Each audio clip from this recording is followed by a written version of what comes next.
Hello, good morning mga kasari. Ayan, masama pong pakiram ng inyong katindera sa ngayon. So, magyayaw-yaw tato, pero konti lang.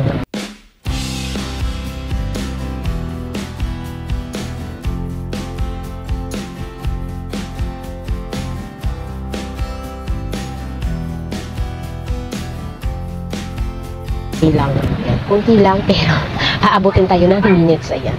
So, nagka-problema po talaga ako kahapon. Ayan ha, dapat alerto po tayo kung ano po yung pinamanlin natin. Huwag nating hahayaan na pagdating sa bahay, display ka agad. Ayan, bawal po yan. Huwag nyo pong gagawin pag nagsari-sari store po kayo. Dapat po, check nyo yung resibo nyo. Kompleto ba? Ayan. Insakto ba yung tama ba yung tawag nito yung presyo niya?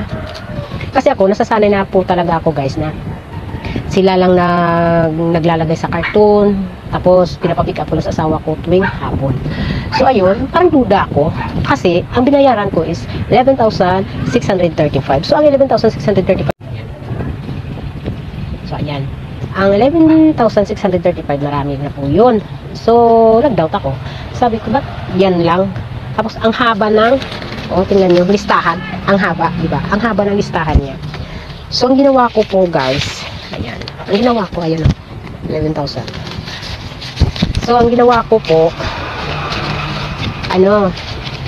sabi ko, bukas ko na bubuksan yung cartoon para matingnan ko or ma-check ko kung ano ang laman. So, sabi ko, bakit ang kukunti lang? So, nililista ko kasi nga po, yung resibo nila is walang nakalagay na name ng item. Ayan o. As in, presyo lang talaga. Parang calculator lang ba siya. So, ginawa ko, nilista ko. Kasi nililista ko talaga yan. So, ang ginawa ko is nilista ko po siya. Nung paglista ko, nilagyan ko ng presyo. So, ayan. Nilagyan natin ng presyo, ha? Nilagyan natin ng presyo. So, ang ginawa ko, nag-chat ako sa owner. Sabi ko, tita, kindly check po yung resibo ko. Sabi na, dalhin mo na lang dito, hey. So, ayan. Dadalhin. So, ang ginawa ko is dinala ko po siya. Pagdating doon, sabi ko, paki-check yung resibo ko. Kasi nga po is hindi po ako conforme ng binayaran ko is 11,635. Ito lang ang bit-bit ko. Ganon. So, ako kasi parang pagduda talaga ako sa pinamili ko or sa kung anumang bit-bit ko. Talagang sinisecure ko po yan. Talagang inuulit ko po yan lahat talaga. Yan po yung dapat natin gawin. Pag once na isa o dalawang item po is wala ka na pong magagawa. Lugi ka na po. Napakakunti po talaga niya. As in. No? So, sa makikita nyo po is kunting-kunti lang talaga siya.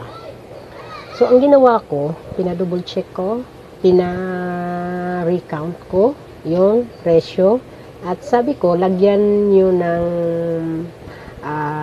presyo yung gilid. Kasi nga po is wala po silang presyo sa mga item nila. So, yung ginawa, na-recount nila.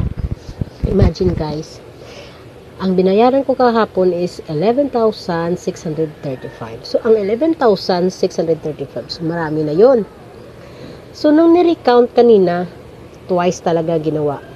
Ang total amount po na dapat ko sanang bayaran is 9,026. So, ang 9,026, i-minus mo sa 11,635. So, ang binalik nila kanina sa akin is 2,609 pesos. So, lugi na ako. Wala pang tubo, lugi na. No, di ba? So, binigay nila, kinuhanan ko na lang ng ibang item, ng mga pansit canton, mga ganyan, kinuhanan ko na lang. Kasi nga po is, kunti lang naman ang kinuha kong canton kahapon. So, pinadidak na lang nila yung ibang pinamili ko kanina. Pero, sinuli talaga nila yung 1,000 plus. Ayan.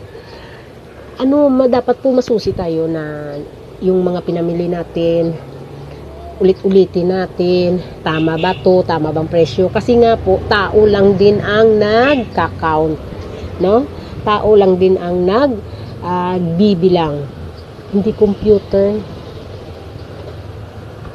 Okay sana kung computer, pero yung nagpipindot is tao lang naman, di ba?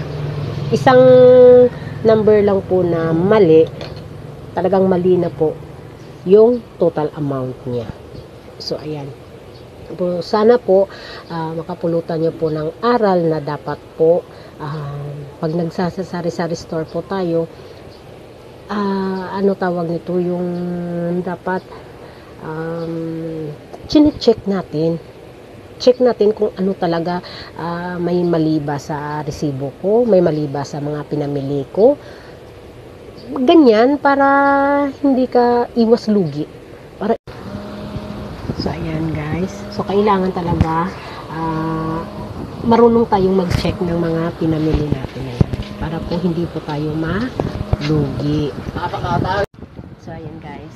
Sana po nagustuhan niyo po ang video ko sa ngayon at sana po nakatulong po sa iba na mga sari-sari store owner na kailangan po maging alerto tayo sa mga pinamili natin dahil hindi po tayo mayaman. Kaya nga po tayo nagninegosyo para may pera, makapagpera tayo kahit konti at saka para po makabili natin yung mga gusto po para sa pamilya natin. Diyan po natin kinukuha po yun, kaya ingatan po natin yung negosyo natin. Yan lang po yung masasabi ko talaga guys, na kailangan maging ano ka, tawag nito, maging alerto ka sa negosyo mo. Hindi mo tawag nito, hindi mo talaga pababayaan kahit piso, ganyan, kasi malaki na din yun ang tutubuin mo lang naman talaga sa mga paninda mo is piso, 2 piso, ayun, tapos malaki pang mawawala sa'yo, lugi ka na doon. So ayan, yung masasabi ko na sa inyo, maging alerto po sa mga pinamili. Okay lang naman sa kanila na puntahan mo sila pagkatapos mo ma-check, i-recount lang naman nila yung mga pinamili mo. So, nakita nila na nagkamali sila, okay lang naman sa kanila yun, bibigay naman talaga nila yun kung mali sila. Ayan po. Sana po na kapulutan po ng aral na sa pagninegosyo ay hindi po madali. Ayan. So, sana po suportahan niyo po yung channel ko at God bless po sa ating lahat. Bye!